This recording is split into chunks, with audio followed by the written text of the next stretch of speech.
Assalamualaikum warahmatullahi wabarakatuh. Hamdan wa syukuranillah amma ba'du. Pembahasan sekarang yaitu trigonometri pada Maple. Kami dari kelompok 5 dengan anggota Neng Endah Kasuari 1821511142, Delpiana Kire 1821511088, Tia Dewanti Pratiwi 1821511095, dan Neng Syifa Samrotubillah 1821511081. Langsung saja pada pembahasan yang pertama yaitu deskripsi aplikasi Maple yang akan dijelaskan oleh Neng Syifa Samrotubillah. Assalamualaikum warahmatullahi wabarakatuh. Perkenalkan, nama saya Neng Syifa Samrotubillah, NPM 182151081. Di sini saya akan membahas aplikasi Maple. Nah, yang pertama yaitu deskripsi aplikasi Maple. Program Maple merupakan bagian program komputer yang manfaatnya sangat banyak dirasakan oleh para user. Berdasarkan sejarahnya, konsep pertama dari Maple muncul dari pertemuan pada November 1980 di University of Waterloo. Para peneliti di universitas ingin membeli komputer cukup kuat untuk menjalankan Maxima. Sebaliknya, diputuskan bahwa mereka akan mengembangkan komputer mereka sendiri, sistem aljabar yang akan mampu berjalan di komputer lebih wajar memiliki harga. Versi terbatas pertama muncul pada Desember 1980 dengan Maple menunjukkan pertama di awal konferensi pada tahun 1982. Nama ini referensi untuk warisan Kanada Maple itu. Pada akhir 1983, lebih dari 50 universitas memiliki salinan dari Maple diinstal pada mesin mereka. Pada tahun 1984, kelompok penelitian diatur dengan Watson Product Inc. untuk lisensi dan mendistribusikan Maple. Pada tahun 1988, Waterloo Maple Inc. didirikan. Tujuan awal perusahaan itu untuk mengelola distribusi perangkat lunak. Akhirnya, perusahaan berevolusi untuk memiliki R dan D departemen di mana banyak pembangunan Maple yang dilakukan saat ini. Namun, perkembangan yang signifikan dari Maple terus di Universitas Laboratorium Penelitian termasuk Laboratorium Komputasi Simbolik di University of Waterloo, Research Ontario, Pusat Aljabar Komputer di University of Western Ontario, dan laboratorium di universitas-universitas lain di seluruh dunia. Pada tahun 1989, antarmuka pengguna grafis pertama untuk Maple dikembangkan dan disertakan dengan versi 4.3 untuk Macintosh. Versi 12 dan Windows dari antarmuka baru diikuti pada tahun 1990 dengan Maple versi 5. Digunakan di sejumlah aplikasi penting dalam ilmu pengetahuan dan matematika, mulai dari demonstrasi dari teorema terakhir Fermat di nomor teori, untuk solusi dalam relativitas umum dan mekanika kuantum. Ini dipamerkan dalam edisi khusus newsletter yang dibuat oleh pengembangan Maple disebut Maple Tech. Pada tahun 1999, dengan rilis Maple 6, Maple termasuk beberapa dari perpustakaan NAG numerik dan membuat perbaikan untuk aritmatika presisi sewenang-wenang. Pada tahun 2003, arus standar antarmuka diperkenalkan dengan Maple 9. Interface ini terutama ditulis di Java, meskipun bagian seperti aturan untuk typesting rumus matematika ditulis dalam bahasa Maple. Antarmuka Java dikritik karena lambat. Perbaikan telah dibuat dalam versi, meskipun Maple 11 dokumentasi merekomendasikan sebelumnya atau klasik. Antarmuka untuk pengguna dengan kurang dari 500 MB memori fisik, ini antarmuka klasik tidak lagi dipertahankan. Antara pengetahuan tahun 1995 dan 2005, Maple kehilangan pangsa pasar yang signifikan untuk pesaing karena user interface yang lebih lemah pada tahun 2005. Maple 10 memperkenalkan modus dokumen baru sebagai bagian dari antarmuka standar. Fitur utama dari mode ini adalah matematika yang dimasukkan menggunakan dua dimensi masukan, sehingga tampak mirip dengan rumus dalam sebuah buku. Pada tahun 2008, Maple 12 menambahkan fitur antarmuka pengguna tambahan yang ditemukan di matematika, termasuk style sheet tujuan khusus, pengendalian header dan footer. Fitur tambahan yang ditambahkan untuk membuat Maple lebih mudah untuk digunakan sebagai kontak peralatan MATLAB. Pada bulan September 2009, Maple dan MapleSoft diperoleh oleh pengecer perangkat lunak sistem Jepang Cybernet. Versi utama saat ini adalah versi 15 yang dirilis pada April 2011. Yang selanjutnya yaitu pengertian dari Maple. Maple merupakan paket aplikasi matematika yang dapat digunakan untuk melakukan berbagai perhitungan matematis baik secara eksak atau analitik maupun numerik. Dengan kemampuan yang dimiliki, Maple merupakan sebuah alat bantu yang handal untuk pemecahan masalah matematika, baik masalah komputer numerik, aljabar simbolik, maupun visualisasi lainnya. Maple adalah program yang sangat atraktif, menyajikan bahasa yang mudah dipahami karena kesederhanaan perintahnya. Maple mampu melakukan perhitungan-perhitungan dengan cepat, mampu menyelesaikan persamaan-persamaan dalam matematika, serta mampu mengembangkan grafik fungsi matematika, simulasi modeling, bahkan dapat menampilkan gambar-gambar dalam bentuk animasi seperti penjelasan sebelumnya bahwa Maple mampu menjadi solusi dalam berbagai topik matematika. Maple bersifat sangat sensitif dalam pemakaian huruf besar dan huruf kecil dalam persamaan. Jadi, Maple itu adalah suatu program interaktif yang mengintegrasikan kemampuan komputasi baik numerik ataupun simbolik, visualisasi atau grafik dan pemrograman. Program Maple ini dapat dikatakan sangat canggih dan sangat membantu sekali dalam menyelesaikan soal matematika, mulai dari membuat persamaan grafik, mencari nilai suatu fungsi, dan masih banyak lagi. Nah, ruang lingkup Maple. Program Maple mampu menjadi solusi dalam berbagai topik matematika, seperti analisis numerik, aljabar simbolik, kalkulus, persamaan diferensial, aljabar linear, simulasi, dan visualisasi. Sesungguhnya, Maple tidak hanya berguna untuk melakukan perhitungan matematis saja, namun juga dapat digunakan sebagai editor teks yang menghasilkan dokumen dengan memuat penjelasan atau uraian verbal dan berbagai perhitungan matematis. Dengan kemampuan visualisasi matematis interaktif, sebuah antarmuka grafis tempat menuliskan masukan dan menampilkan keluaran yang menyerupai notasi matematika yang sesungguhnya. Fasilitas pengolahan kata dan bahasa pemrograman Maple telah digunakan oleh jutaan pemakai di seluruh dunia di kalangan pendidikan, lembaga riset, dan industri. Kelebihan Maple.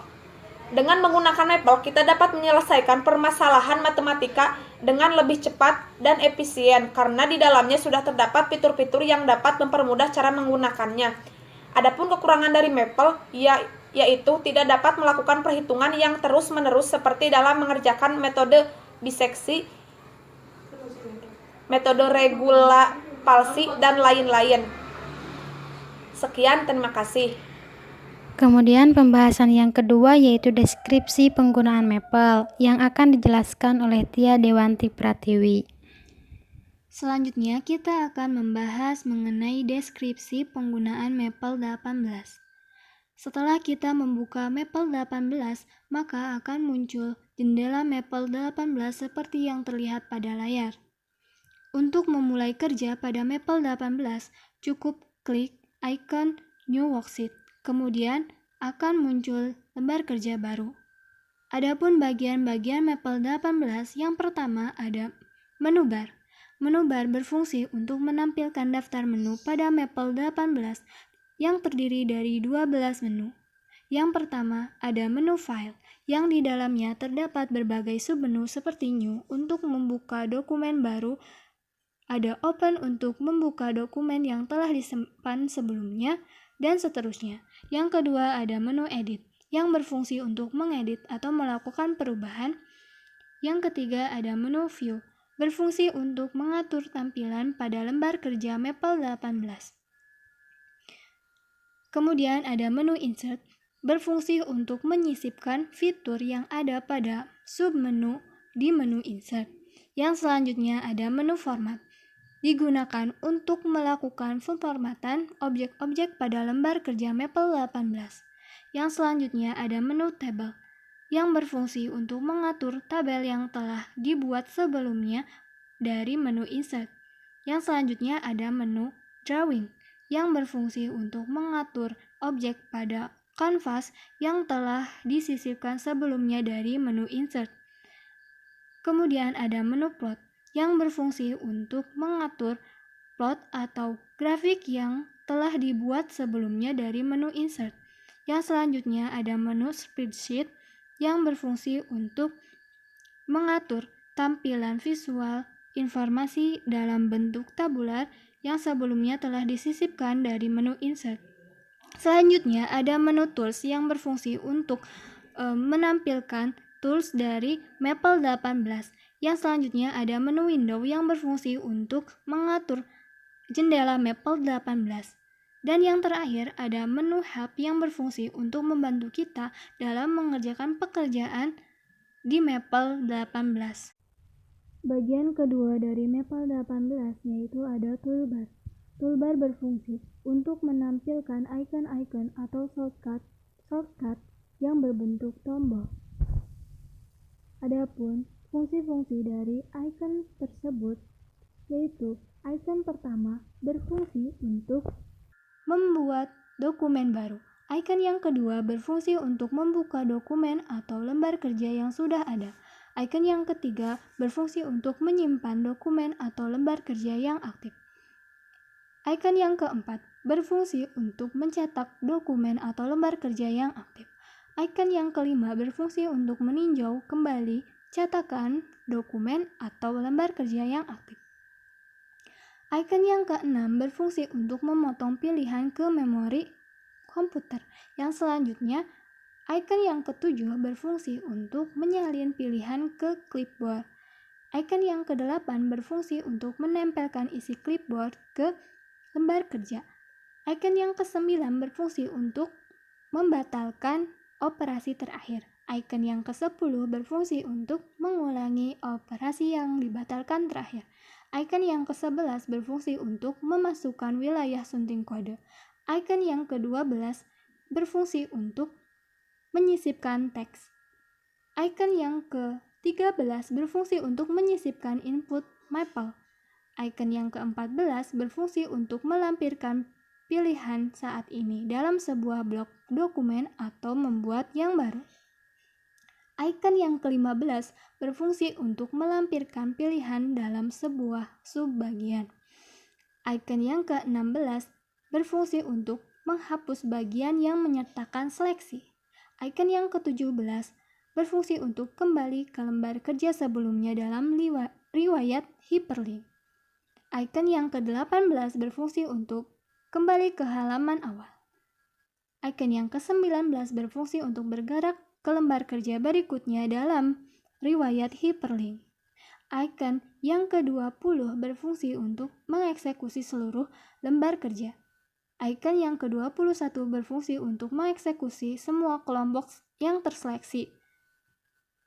Icon yang ke-22 berfungsi untuk menghentikan operasi sekarang.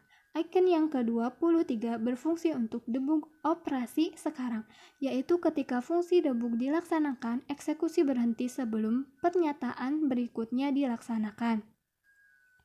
Icon yang ke-24 berfungsi untuk membersihkan memori dalam Maple.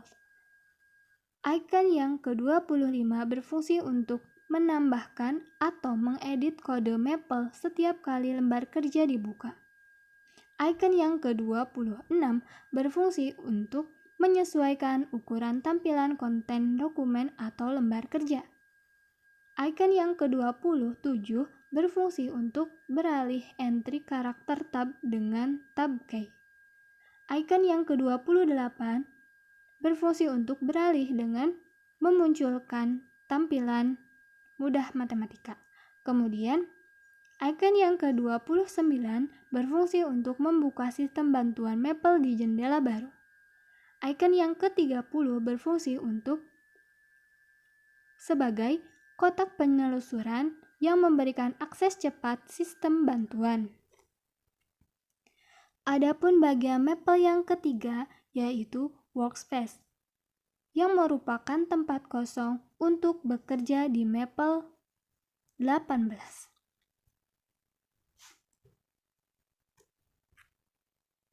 Yang selanjutnya, bagian keempat dari Maple adalah menu palette,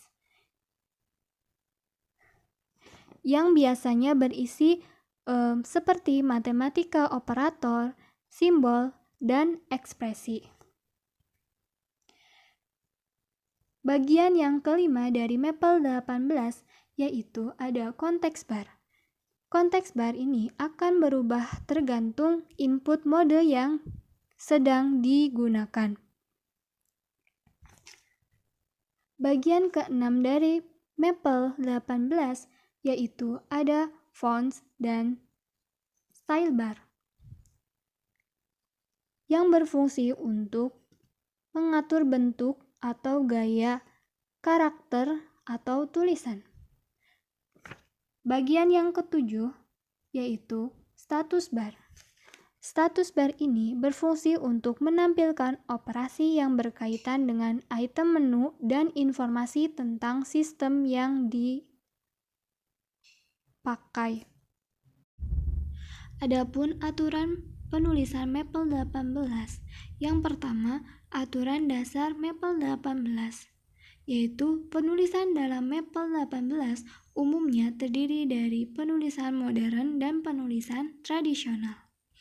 Penulisan modern secara otomatis bisa langsung digunakan, sedangkan penulisan tradisional dilakukan dengan menekan CTRL dan M.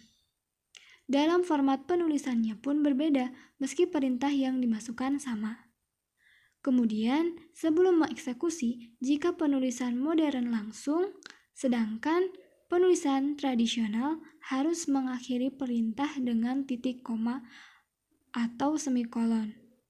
Pada dasarnya, dari segi fungsi keduanya sama. Perbedaannya dapat dilihat dari gambar di samping. Aturan dasar Maple 18 yang selanjutnya yaitu untuk eksekusi perintah digunakan tombol Enter atau dengan mengklik Execute pada toolbar. Yang selanjutnya, karena Maple bersifat sensitif, penulisan antara huruf kecil dengan kapital yaitu berbeda dalam hal pendefinisian. Sebagai contoh, X kecil tidak sama dengan X kapital. Didefinisikan dengan dua variabel yang berbeda. Kemudian, perhatikan huruf kapital atau huruf kecil dalam penulisan perintah yang sesuai dengan aturan agar Maple dapat melakukan perintah sesuai instruksi yang dipahaminya. Yang selanjutnya, jika membuat kesalahan, kita bisa memperbaikinya dengan melakukan perubahan di tempat penulisan perintah atau instruksi karena Maple berperilaku seperti editor teks. Yang selanjutnya, hindari menggunakan ruang kosong atau spasi saat mengetik perintah atau instruksi di Maple agar instruksi Anda dapat dilaksanakan dengan baik. Yang kedua, aturan penulisan matematika dengan Maple 18.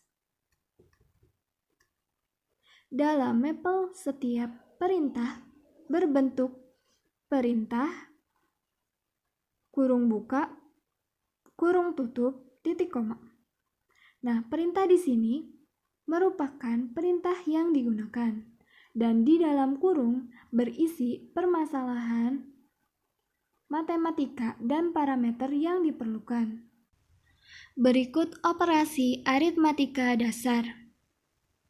Nah, seperti jenis operasi penjumlahan, pengurangan, itu penulisannya sama antara penulisan biasa dengan penulisan di Maple. Nah, sedangkan perkalian ada yang berbeda. Dalam penulisan di Maple, perkalian disimbolkan dengan bintang. Kemudian, dalam pembagian, penulisan di Maple menggunakan garis miring. Adapun pangkat bisa dilihat pada gambar. Dan akar pangkat 2 bisa ditulis SQRT dalam penulisan di Maple. Selanjutnya, ada fungsi umum di Maple. Yang pertama, eksponensial E, logaritma bilangan dasar E, logaritma bilangan dasar A, trigonometri, inverse trigonometri, fungsi hiperbolik, inverse fungsi hiperbolik, dan radian. Adapun penulisan trigonometri di dalam Maple yaitu sinus ditulis sin, kosinus ditulis cos, tangen ditulis tan, kotangen ditulis kot, sekan ditulis sec, kosekan ditulis CSC. Adapun radian, penulisan di Maple yaitu pi dengan P merupakan huruf kapital. Selanjutnya, perintah dasar dalam Maple yang sering digunakan. Perintah Maple yang digunakan penulisannya seperti di layar. Yang pertama ada simplify, berfungsi untuk menyederhanakan ekspresi aljabar. Yang kedua ada expand, berfungsi untuk menguraikan suatu ekspresi. Yang selanjutnya ada faktor, berfungsi untuk memfaktorkan suatu ekspresi. Yang selanjutnya ada solve, berfungsi untuk menyelesaikan sistem persamaan dalam bentuk aljabar. Yang selanjutnya ada fsolve, berfungsi untuk memberikan solusi numerik real. Yang selanjutnya ada evolve, berfungsi untuk mencari hasil akhir yang lebih spesifik dan dalam bentuk desimal. Yang selanjutnya ada coefs, berfungsi untuk menampilkan semua koefisien polinomial secara terurut. Yang selanjutnya ada coef, berfungsi untuk menampilkan koefisien tertentu. Di akhir polinom harus ditambahkan dengan koma, variabel yang akan ditentukan koefisiennya. Yang selanjutnya ada degree, berfungsi untuk menemukan derajat tertinggi polinomial. Yang selanjutnya ada L degree, berfungsi untuk menemukan derajat terendah polinomial. Yang selanjutnya ada roots, berfungsi untuk mencari akar dan jumlah dari masing-masing akar. Pembahasan yang ketiga yaitu materi trigonometri pada Maple yang akan disampaikan oleh Neng Endah Kaswari. Pembahasan selanjutnya yaitu materi trigonometri pada Maple. Sebelum kepada pembahasan, materi trigonometri ini tidak banyak disukai oleh siswa. Karena materi trigonometri ini memang sedikit rumit, apalagi bagi siswa yang tidak menyukai pada pelajaran matematika. Tetapi pada pembahasan ini kita akan mengenalkan software matematika yaitu Maple. Nah, dengan bantuan software ini siswa tidak akan merasa sulit. Akan lebih mudah mengerjakan soal-soal trigonometri ini. Nah, pada pembahasan sebelumnya sudah dijelaskan penggunaan Maple. Untuk itu, sekarang kita langsung saja pada materi trigonometri ini. Trigonometri adalah gabungan dua kata, yaitu trigono yang berarti segitiga dan metros yang berarti ukuran. Jadi, trigonometri adalah kajian mengenai ukuran-ukuran dalam segitiga, seperti ukuran panjang dan ukuran sudut segitiga. Nah, di sini yang pertama ada perbandingan trigonometri. Ada gambar segitiga siku-siku A, B, C. Kemudian di sininya ada rumus-rumus perbandingan trigonometri. Yang pertama, sin alfa sama dengan 1 per kosek alfa sama dengan C per A. Nah, yang kedua ada cos alfa sama dengan 1 per sek alfa sama dengan B per A. Yang ketiga ada tan alfa sama dengan sin alfa per cos alfa sama dengan 1 per tan alfa per sama dengan C per B. Nah, di sini kenapa C per A, B per A, dan C per B? Nah, biasanya kan sin kosan itu rumus-rumusnya biasa disingkat dengan demi, sami, desa. Sin, demi, depan miring. Kos, samping miring. Tan, depan samping. Nah, pada penulisan pada mapelnya seperti ini. Sin, karena ini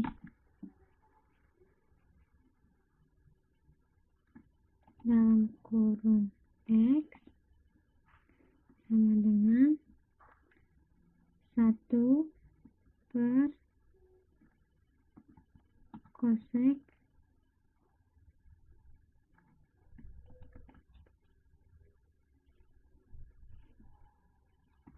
alfa.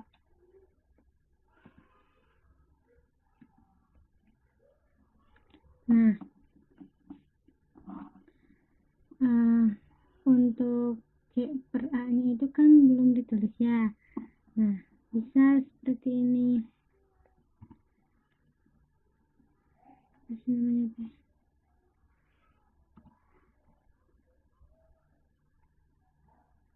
Terus sama dengan persen sama dengan C per A titik koma. Nah, seperti itu. Cos alfa dan tan alfa juga sama seperti itu cara-cara penulisan di mapelnya. Kemudian yang kedua ada nilai fungsi trigonometri sudut istimewa. Nah, di sini kan ada sin, cos, tan. Sudut-sudutnya, sudut istimewa itu 0 derajat, 30 derajat, 45 derajat, 60 derajat, dan 90 derajat. Nah, ada contohnya, sin 0 sama dengan 0. Kemudian ada cos pi per 3 sama dengan 1 per 2. Nah, cos pi per 3 itu cos 180 dibagi 3, yaitu cos 60. Kenapa ditulisnya seperti itu? Karena ini penulisan di mapel. Tetapi di sini karena ini teks, jadi nulisnya manual.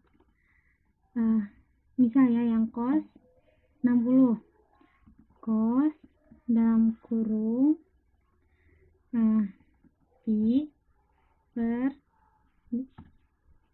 3 garis miring 3 titik koma. Nah, 1 per 2 sama kan? Nah, sek pi per 3 juga sama. Itu teh sek 60, sekan 60 teh 2. Sekan 60 itu kan 2. Ya, 60 itu 2. Selanjutnya ada identitas trigonometri. Nah, rumus identitas trigonometri itu yang pertama sin kuadrat alfa tambah cos kuadrat alfa sama dengan 1. Yang kedua 1 tambah tan kuadrat alfa sama dengan sek kuadrat alfa. Yang ketiga cot kuadrat alfa tambah 1 sama dengan cosek kuadrat alfa. Nah, cara penulisan pada mapelnya yaitu ini contohnya sin x kuadrat tambah cos x kuadrat sama dengan 1.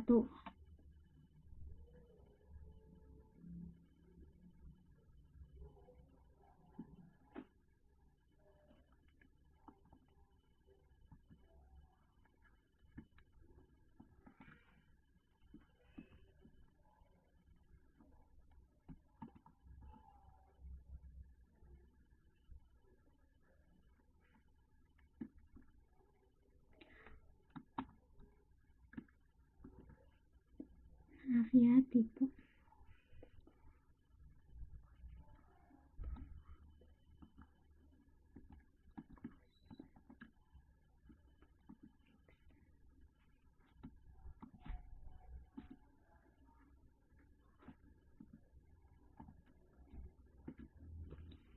Nah, seperti itu. Itu untuk identitas trigonometri. Kemudian ada grafik fungsi trigonometri. Nah, di sini ada grafik fungsi sinus. Nah, untuk penulisan pada mapelnya yaitu plot dalam kurung sin dalam kurung x tutup kurung koma x sama dengan 0 titik 2 kali pi tutup kurung titik koma. Nah, kenapa x-nya 0 titik 2? Itu untuk batasannya. Nah, kita coba di mapel. Plot dalam kurung sin dalam kurung x koma x sama dengan 0 titik 2 dikali. Nah, penulisan pi-nya itu pakai huruf ya, titik koma.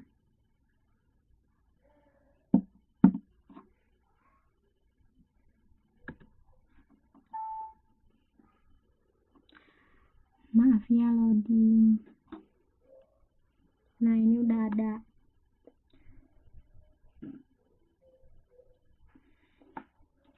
Nah, untuk fungsi kosinus juga sama. Untuk menggambar grafik itu menggunakan plot. Nah, kita ambil contoh. Nah, ini juga ada grafik fungsi tangan, kosekan. Kita ambil contoh tan x ya. Berarti plot dalam kurung tan dalam kurung x koma x sama dengan, misalkan batasannya itu 0 titik sampai 3 ya, dikali pi. Jangan lupa titik koma. Nah, seperti ini. Ini untuk tangan X.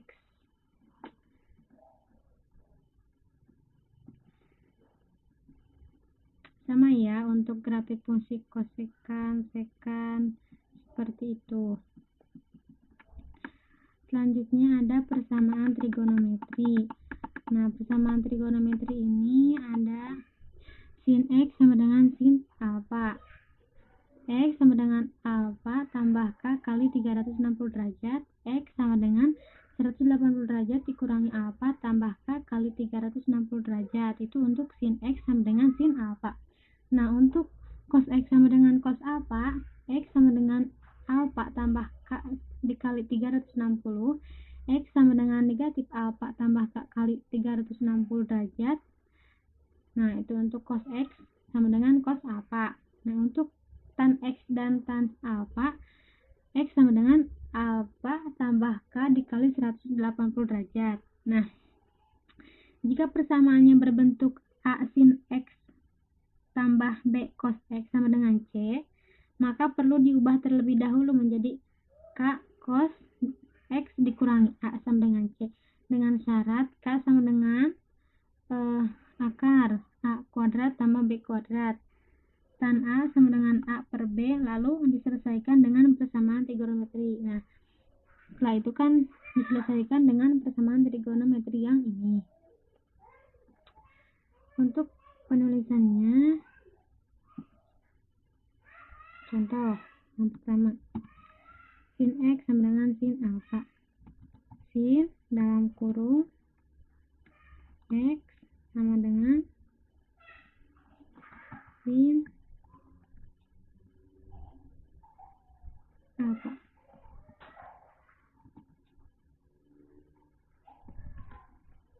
Nah, itu. X sama dengan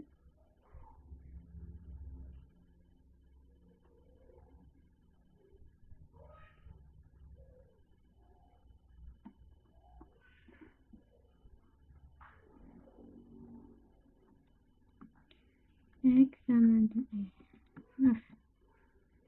X sama dengan alfa tambah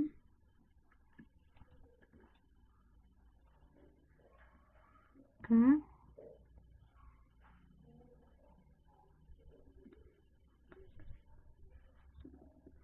tambahkan dikali dalam kurung 2 kali salah, maaf ya, pi. Coba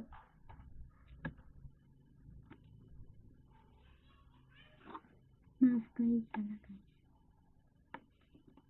Nah, seperti itu. Kemudian ada aturan sinus. Pada aturan sinus yaitu alfa A per sin A sama dengan B per sin B sama dengan C per sin C. Nah, penulisannya seperti ini. A per sin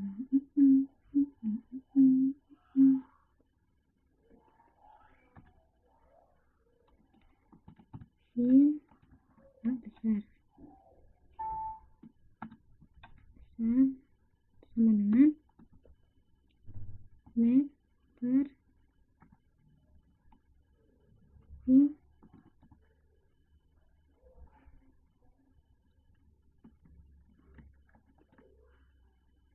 B.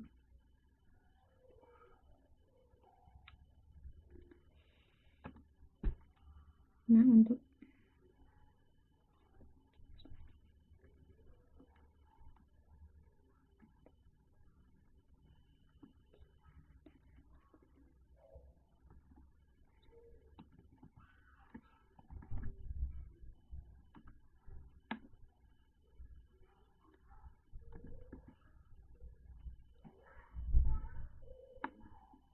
tuh. Nah, kenapa ini? Karena sama dengannya ada 2. Kita coba untuk yang 2.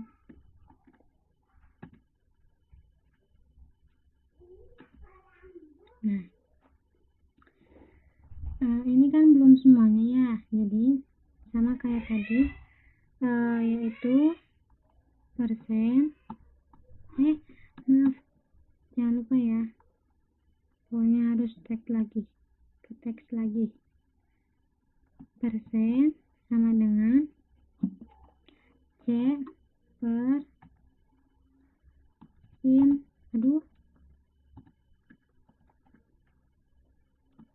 C Nah, seperti ini. Sama ya, yang lainnya juga seperti itu. Terus ada aturan kosinus. Pada segitiga ABC berlaku A kuadrat sama dengan B kuadrat tambah C kuadrat dikurangi 2BC cos A. B kuadrat sama dengan A kuadrat tambah C kuadrat dikurangi 2AC cos B. Dan C kuadrat sama dengan A kuadrat tambah B kuadrat dikurangi 2AB cos C. Atau bisa diubah dalam bentuk cos A sama dengan B kuadrat tambah C kuadrat dikurangi A kuadrat per 2BC. Cos B sama dengan A kuadrat tambah C kuadrat dikurangi B kuadrat per 2AC. Dan cos C sama dengan A kuadrat tambah B kuadrat dikurangi C kuadrat per 2AB. Nah, kita buktikan pada mapel. Seperti ini cara penulisannya. Contoh yang pertama cos A ya. Cos A. Salah. Cos A. Astagfirullahaladzim. Cos A sama dengan dalam kurung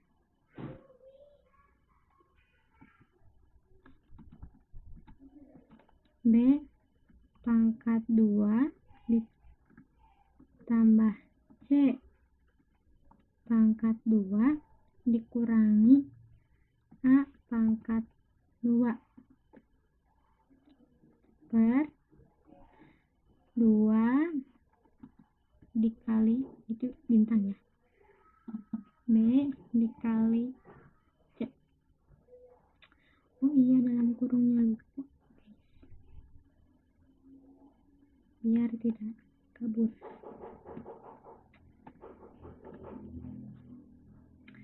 Nah, seperti ini. Sama, cuma beda penempatannya aja. Kemudian ada penggunaan trigonometri dalam menentukan luas segitiga. Nah, untuk luas segitiga yang apabila diketahui dua sisi dan sebuah sudut yang diapitnya, yaitu luas segitiga yang pertama sama dengan setengah kali AB sin C, yang kedua setengah kali AC sin B, yang ketiga setengah kali BC sin A. Nah, luas segitiga yang diketahui ketiga sisinya yaitu menggunakan rumus luas segitiga sama dengan akar S dikali S kurangi A dikali S kurangi B dikali S kurangi C, dengan S sama dengan setengah kali A tambah B kali tambah C. Nah, untuk menulis rumus pada luas segitiga yang diketahui ketiga sisinya ya, seperti ini. L sama dengan untuk penulisan akar pada mapel itu kan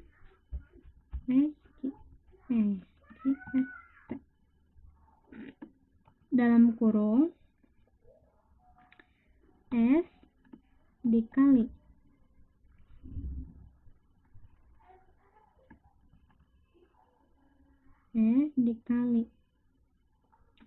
S dikurangi A dikali S kurangi B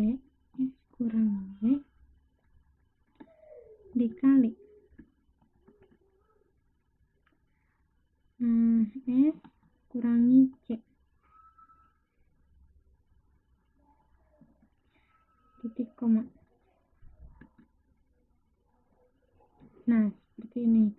Untuk S sama dengan setengah kali A tambah B tambah C. Yang selanjutnya ada penjumlahan dan pengurangan luas sudut. Yang pertama sin alfa tambah beta. Nah, rumus-rumus ini kan sudah diketahui ya, dan sudah kita pelajari juga. Nah, untuk cara penulisan pada mapelnya seperti ini. Expand dalam kurung sin dalam kurung x tambah y tutup kurung lagi titik koma, dan akan memunculkan rumusnya. Kita coba ya pada mapel. Expand sama dengan X-pan dalam kurung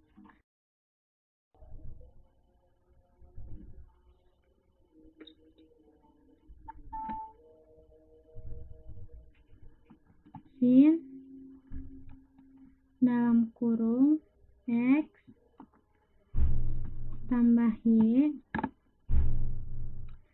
tutup kurung titik koma. Oh, ada yang kurang hurufnya, maaf. Nah, seperti ini, maaf ya. Aduh. Kita coba pada tangan. X-pan, maaf, tuh kan lupa. X-pan dalam kurung tan dalam kurung tutup kurung dalam kurung X tambah Y, X dikurangi Y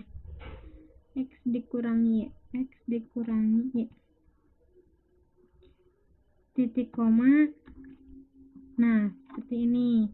Jadi rumus tangan X tambah dikurangi Y itu negatif tan Y ditambah tan X per 1 ditambah tan Y dikali tan X. Nah, selanjutnya ada sudut rangkap.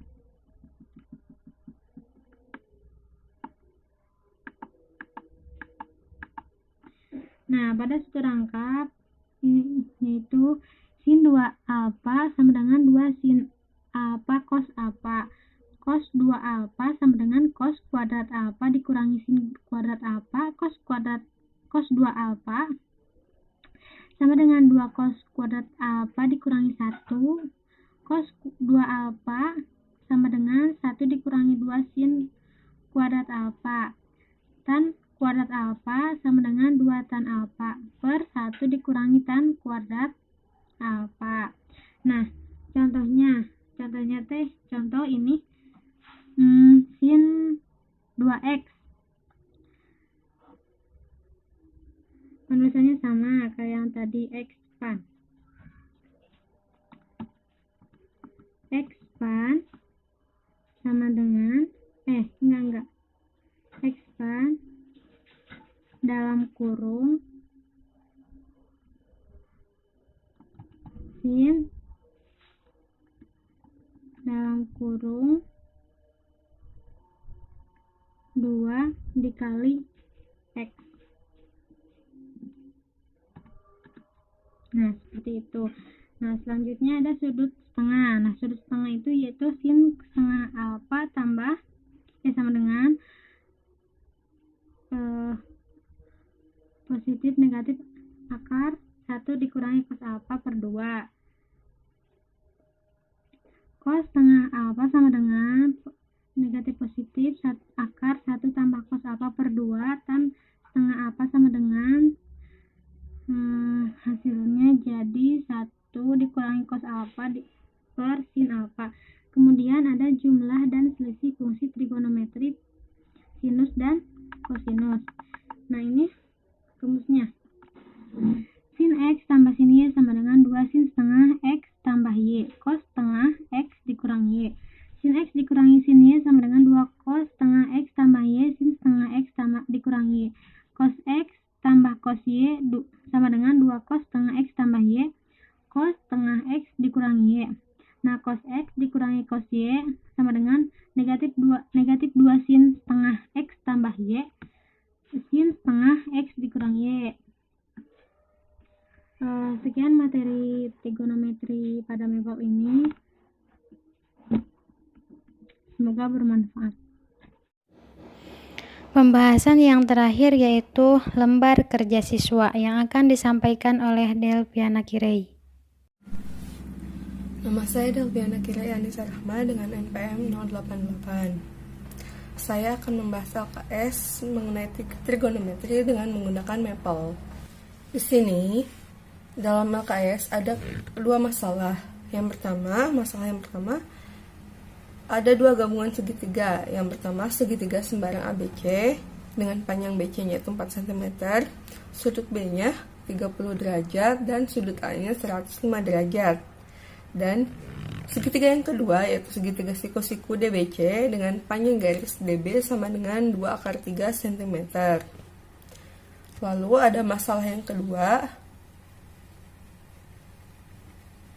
yaitu yang pertama, diketahui rumus luas segitiga yaitu BC dikuadratkan, yaitu panjang BC dikuadratkan dikali sin B dikali sin C dibagi 2 kali sin A. Lalu diketahui grafik fungsi trigonometrinya juga. Dalam LKS ini ada 4 pertanyaan. Untuk pertanyaan yang pertama, gambarlah kedua segitiga pada permasalahan 1 pada lembar jawaban. Kita bisa menggambar segitiga itu dengan menggunakan busur dan juga alat tulis lainnya, dan juga penggaris. Digambar segitiganya jadi seperti ini.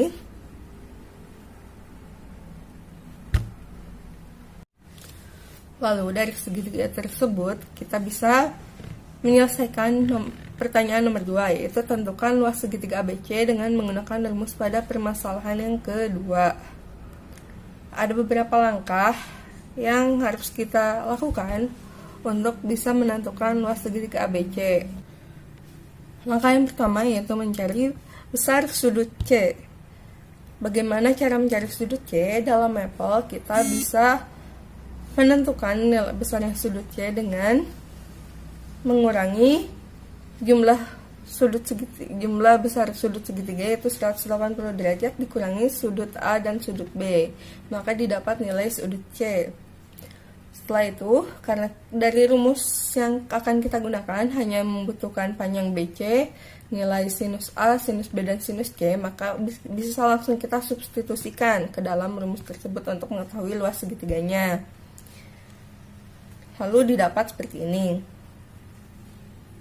Lalu sekarang kita kerjakan soal nomor 3.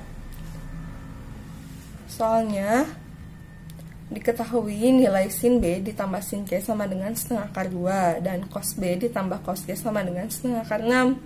Berapakah nilai dari sin B ditambah C? Yang pertama, sin B ditambah sin C sama dengan setengah akar 2. Lalu kita expand menjadi sin B tambah C per 2 dikali cos B dikurangi C per 2 sama dengan 1/4 akar 2. Lalu dari diketahui yang kedua yaitu cos B ditambah cos C, cos B ditambah cos C sama dengan setengah akar 6. Lalu kita expand lagi menjadi cos B tambah C per 2 dikali cos B dikurangi C per 2 sama dengan 1/4 akar 6. Bisa kita kanselasi menjadi cos B dikurangi C per 2 sama dengan 1/4 akar 6 dibagi cos B ditambah C per 2. Karena kita mencari nilai dari sin B ditambah C, maka kita harus menentukan dulu besarnya B ditambah C per 2 dari tangen B ditambah C per 2 sama dengan 1/3. Untuk menentukannya kita dapat menggunakan arkus tangen 1/3 sama dengan 30 derajat. Setelah diketahui 30 derajat, maka B ditambah C per 2 sama dengan 30 derajat. Karena yang ditanyakan adalah sin B ditambah C, maka kedua ruas kita kalikan 2 menjadi B ditambah C sama dengan 60 derajat. Setelah diketahui B ditambah C sama dengan 60 derajat, maka kita substitusikan ke dalam sin B ditambah C. Maka sin B ditambah C sama dengan sin 60 derajat. Seperti itu. Untuk pertanyaan nomor 4, pada masalah 2 yang grafik fungsi trigonometri itu, maka dari grafik itu tentukan persamaan fungsi trigonometrinya dan buktikan dengan software Maple. Dari grafik fungsi trigonometri bisa kita lihat itu gelombangnya atau grafik fungsi itu adalah grafik fungsi dari sinus. Setelah itu kita lihat dia titik mulainya itu di 0,2, maka berarti fungsi tersebut ditambah 2 menjadi 2 ditambah A sin kx. Nah, setelah itu kita lihat amplitudenya tetap 1 dan juga periodenya masih tetap 2pi. Berarti ini grafik ini masih sin x. Jadi fungsi trigonometri yang bisa kita dapat adalah 2 ditambah sin x. Lalu kita buktikan dengan mapel menjadi seperti ini. Sekian pembahasan yang dapat kami sampaikan, semoga bermanfaat. Terima kasih. Wassalamualaikum warahmatullahi wabarakatuh.